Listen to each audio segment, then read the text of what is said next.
Vlak bij de haven staan heel oude huizen, somber en donker, bouwvallig en koud.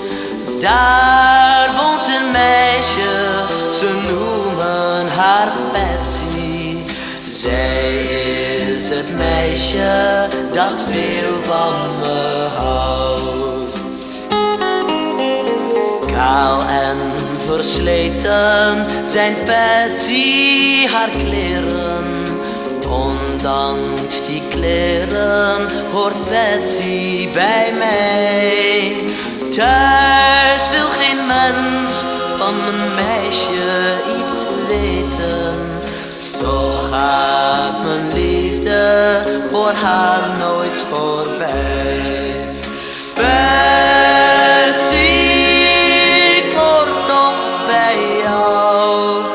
Nooit wil ik een ander als vrouw. Ook al woon je in een krot met de huisdeur kapot.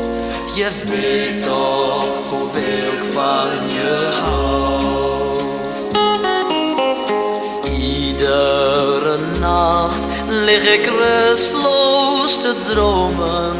Ik zie hoe je wacht in die sombere straat. Denk dat ik niet meer bij je zal komen. Maar als ik kom is het misschien al te laat. Laatst vroeg een buurman heel zachtjes aan vader: ken jij die Betsy? Ze kwam wel eens hier.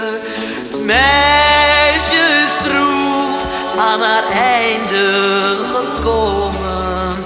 Gisteren vond men haar in de rivier. Betsy, ik hoor toch bij jou. Nooit wil ik een ander als vrouw.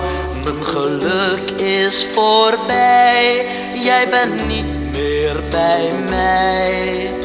Betsy, straks kom ik.